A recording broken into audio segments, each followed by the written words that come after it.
Hello YouTubers, Alaska Prepper here. So guess what? I've got something that I'm not really going to review, I'm going to test.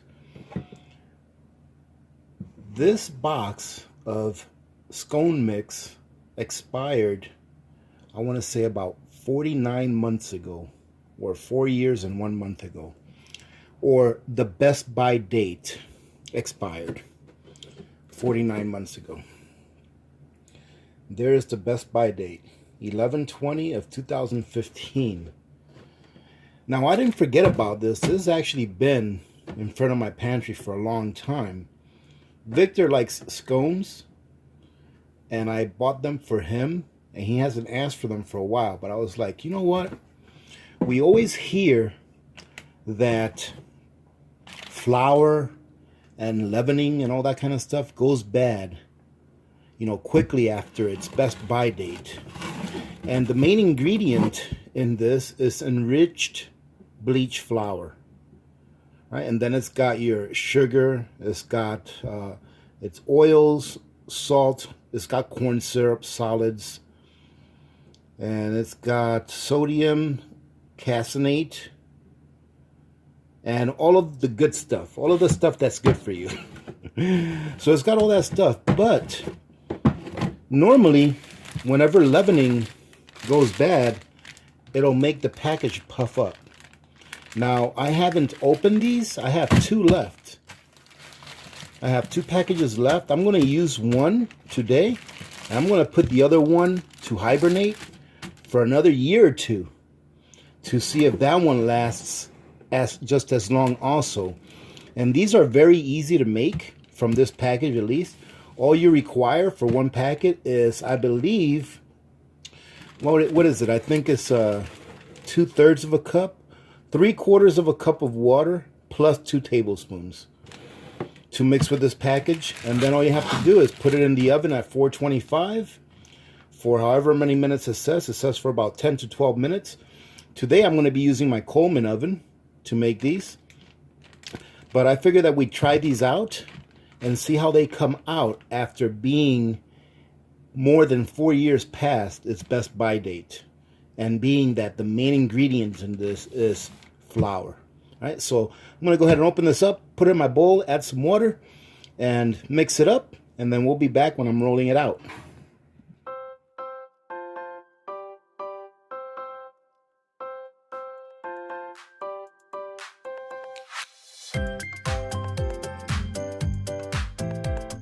Alright, as you can see, that mixed up pretty well.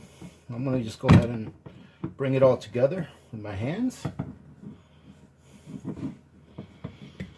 And the instructions say that you need to roll them out. It says to cut them into 4 pieces, then roll them out and then make, or to cut them into 3 pieces and roll them out and make 4 scones out of each piece. But what I'm going to do is I'm going to go ahead and make my scones a little bigger. I'm going to cut this in half. And instead of putting it on a cookie sheet or a pan, I'm going to put this on the back side of a pie pan, and I'm going to cook it like that inside of the Coleman oven. The reason I'm doing that is because the Coleman oven is not that big, and I want to make sure that what I'm using to cook these on will actually fit in there. So as you can see, I just made them 2 little discs. Let me go ahead and get my... I'm actually going to do 2 rounds, which is not too bad because it's only 10 to 12 minutes per. So I'm just going to put this on here. I went ahead and put a little bit of butter on top of my pan. I'm just going to press this out until it's close to being even. I think that there's going to work pretty well. The only other thing I'm going to do is I'm going to take my knife. First, let me see if I can wipe all of this extra dough off my fingers using the knife. There you go.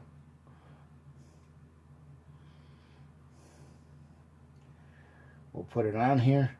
I'm going to take my knife and I'm going to go ahead and make indentations in here.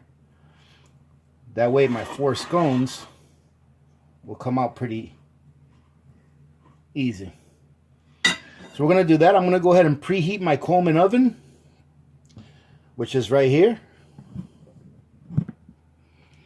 So like I said, I'm going to go ahead and start preheating my Coleman oven. I'm going to get it up to, let's see what it says here, 425 degrees.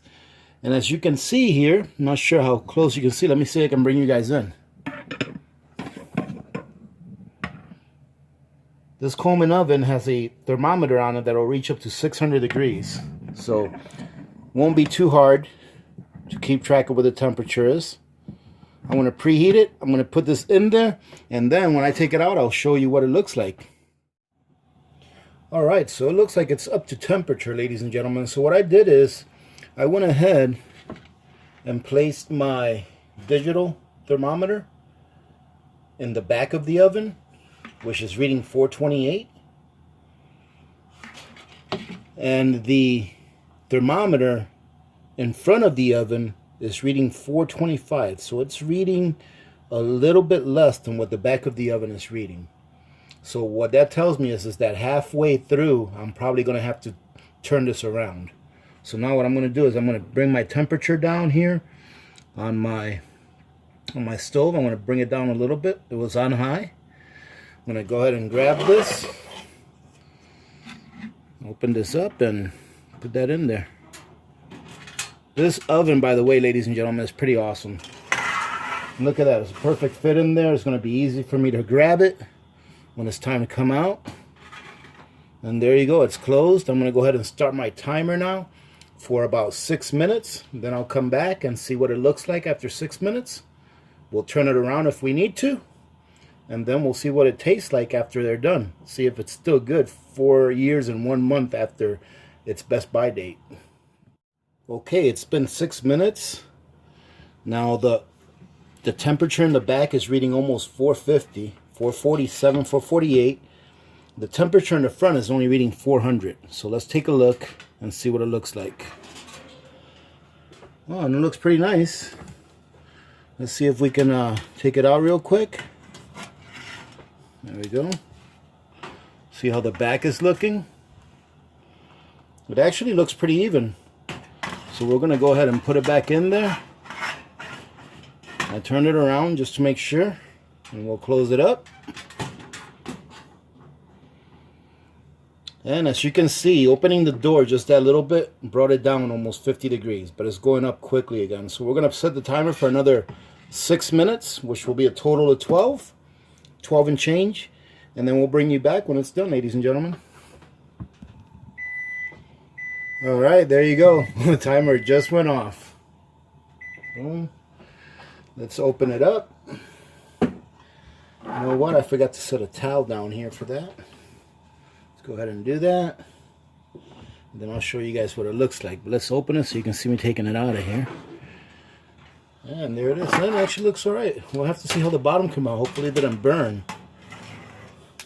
Let's see. Look at that. I'll show it to you guys here in a second. I've got my other one ready to go. Right here. Let's put that up there, and I'm going to start the timer over again. There we go. And then I'll come back here in a second and show you guys what this looks like. Alright, here it is, ladies and gentlemen. Let's see how it came out. First, see? Oh, look at that. I'm glad I put that butter in the bottom. Nice. Let's see this big piece here. Look at that. It looks great. I'm going to go ahead and put these on a plate, wait for the other ones to get done, and then we're going to give them a taste test. See how they taste.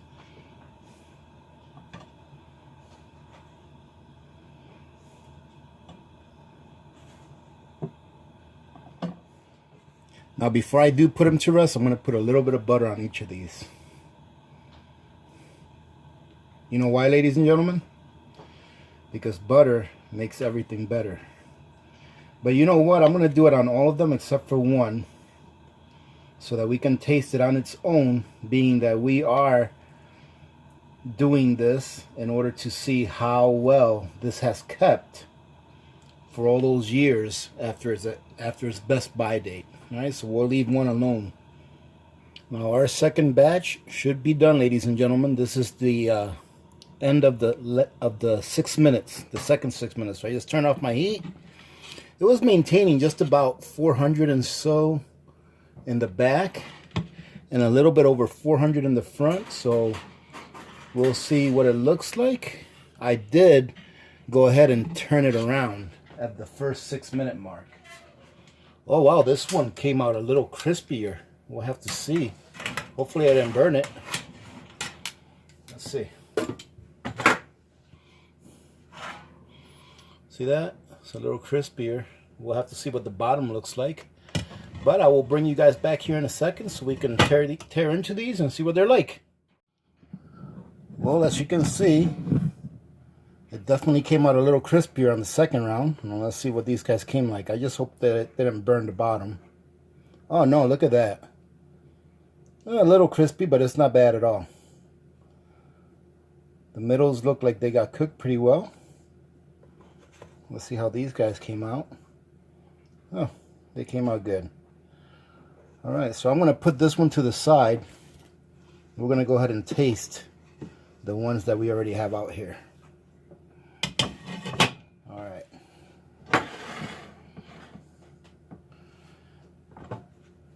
Now let's see. This is the one that doesn't have any butter in it at all. That's what it looks like. Gentlemen, I actually really like baking with this little Coleman oven. See, in the middle looks fine. Let's give it a taste. Let me take a piece. It's nice and flaky. Let me smell it. And it smells good. It doesn't smell anything other than what it should smell. It smells like a sweet pastry. Now let's give it a try. Now, ladies and gentlemen, I have to say that there's nothing wrong with this.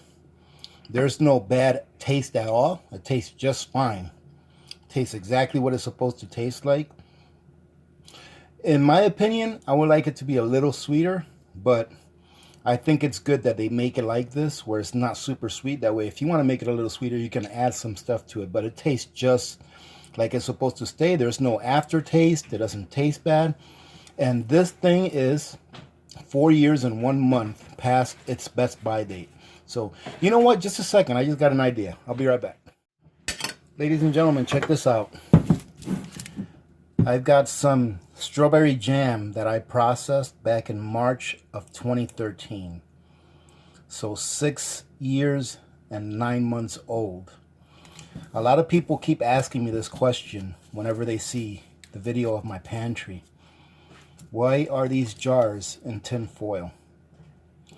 I moved to this house with these jars. So before I moved, I went ahead and covered them in tin foil to make sure that no sunlight hit them during the move. That's the only reason, ladies and gentlemen. I've just never taken them off.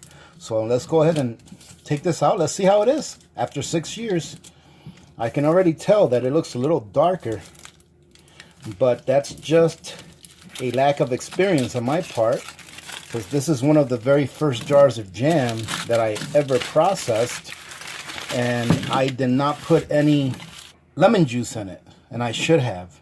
So let's go ahead and open this up and see. First of all, see how it looks. It looks pretty good. Nothing separated. You can see that it's all congealed together. See that? Actually, that's pretty promising. Let's see if we can get it open with a spoon, or if I'm going to need my can opener. Let's see. Oh, opened right up. Pretty good. Nice seal. Now we're going to take a look at the inside. The inside looks pretty good. Let me smell it.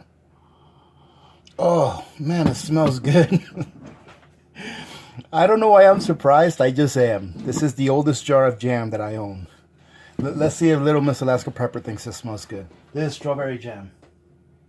That's amazing. Smells good, doesn't it? I mean, it smells just like strawberry. I mean, like pure strawberries. Oh, that's really good. So you know what I'm going to do, ladies and gentlemen? I'm going to take some of this. First, I'm going to put some in a bowl right here. All right, I'm going to take it out of the jar with you guys. I'm going to put some in this bowl. And then I'm going to put it in the microwave for a little bit so that I can drizzle it over the scones. I'm only going to drizzle it on this part of the scones. That way, for anyone in my family that doesn't like strawberry jam, I know that Mrs. Alaska Prepper will eat strawberry jam, but she prefers grape jelly. And I got grape jelly too that I've made. That's in the pantry, but she prefers grape jelly, so I'm going to go ahead and put some on this. You know what? I think I'm going to put it over the ones that are a little more crispy. That way she can enjoy the ones that are nice and fluffy. All right, so I'm going to go ahead and put some in this bowl. I'm going to give it a little taste test. Then I'm going to put it in the microwave to lighten it up a little bit, or, you know, make it a little less viscous. And then I'm going to drizzle it over the scones, and then we'll taste it that way. But let's go ahead and put some of this in there. Man, and that just smells so good. And this is what it looks like up close. It's a little darker than it was when I did it, of course, but it smells great. Let's take a little taste test. And if this video posts, it's because it's good. But here's what it looks like. It actually looks really good. Let's give it a taste. And ladies and gentlemen, let me tell you what. I am so happy that this came out this good. And the reason I'm happy is for those of you that have yet to take up canning, be it water bath method, making your own jams, doing your vegetables / fruits. You know, there are some fruits and some vegetables that you can do water bath, some that you have to do in the pressure canner. But the reason is because those of you that have yet to take up canning, I made this jam when I first started learning how to can. And as I've told you in previous videos, canning jams, as far as I'm concerned, is more difficult than pressure canning meats, because you have to be very sanitary when you can jams, because you're not pressure canning it, because you're doing a water bath method. Because of that. So knowing that after 6.5 years, actually 6 years and 9 months, after having done this 6 years and 9 months ago, for it to still be good, it gives me a lot of confidence. But it should give you the confidence that you need to do it. Because when I did this is when I first started canning. Okay, I started putting away rice and beans and stuff like that way before I started canning. So let's go ahead and put this in the microwave. I'm going to put the other scones on a different plate, and we're going to see how it tastes together. All right, here we go, ladies and gentlemen. Look at that. Let's go ahead and drizzle some of this on this. All right, now let's give it a taste with that jam.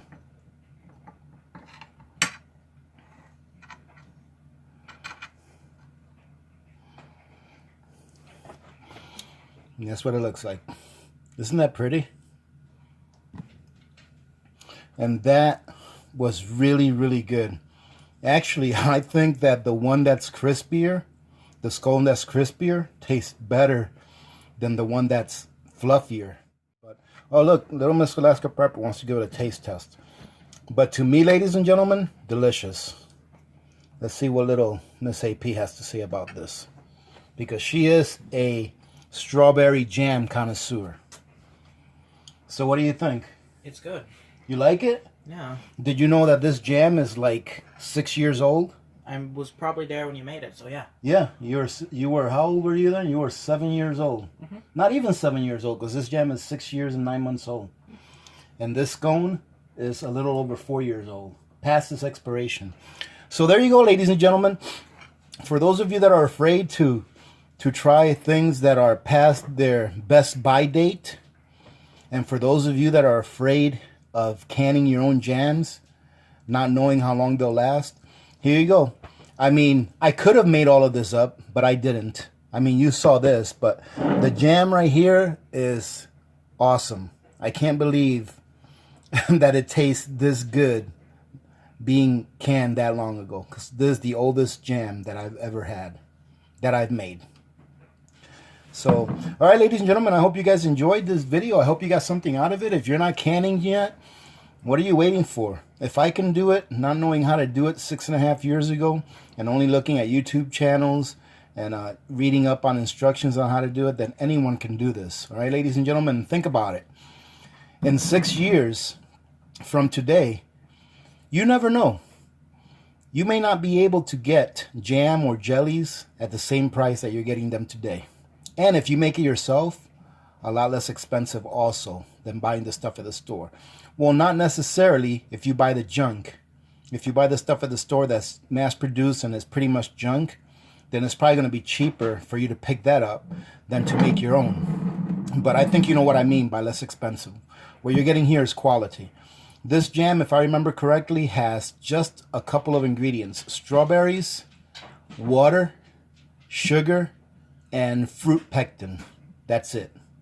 Okay, nothing else. Like I said, at that time I didn't know that I should be putting lemon in it to preserve the color, but that obviously didn't hurt the taste or the quality. So, all right, having said that, ladies and gentlemen, again, I hope you enjoyed this video. Hey, listen, if you want to support the channel, take a look at the links below. Most of those links don't cost you anything. It's just you using them to go and buy stuff you're going to buy anyways. My Amazon link is pretty popular. Go ahead and copy that and use it whenever you're going to go and do your Amazon shopping. And that really does help, and I do appreciate it. Having said that, remember to be good to each other. When good people do good things happen. Remember to reach one, teach one, and repeat. If we all did this, the world would be a better place, and you know that it will be a better place. Many blessings to all of you and your families. This is Alaska Prepper and Little Miss Alaska Prepper, and we are out.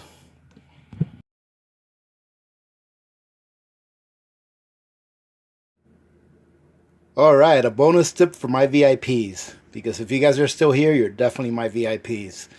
So I'm getting ready to cook some pork. Well, not really just yet, but I wanted to give you guys a quick tip for those of you that may not know. So what I do in order to make sure that my meat is very well seasoned prior to cooking it is, first, I dab it dry. I put it on whatever surface it is that I'm going to let it rest, because I want to let it rest until it gets up to room temperature or pretty close to it. And then what I do is I rub some salt on it. I rub salt on all sides, and then I put the preferred seasoning that you're going to use for that meal. In this case, it is adobo.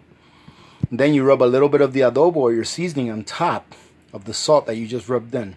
Then you let it rest until it comes to close to room temperature, and then you're ready to cook it. Now what that's going to do is the salt is going to extract some of the juices from that meat, and by letting it rest, it's going to allow the meat to reabsorb those juices, except now the juices that is reabsorbing has a little bit of salt and has seasonings in it. So when you cook it, your seasoning is not going to burn off. It's going to be inside of your meat. All right, ladies and gentlemen, give it a try and let me know what you guys think.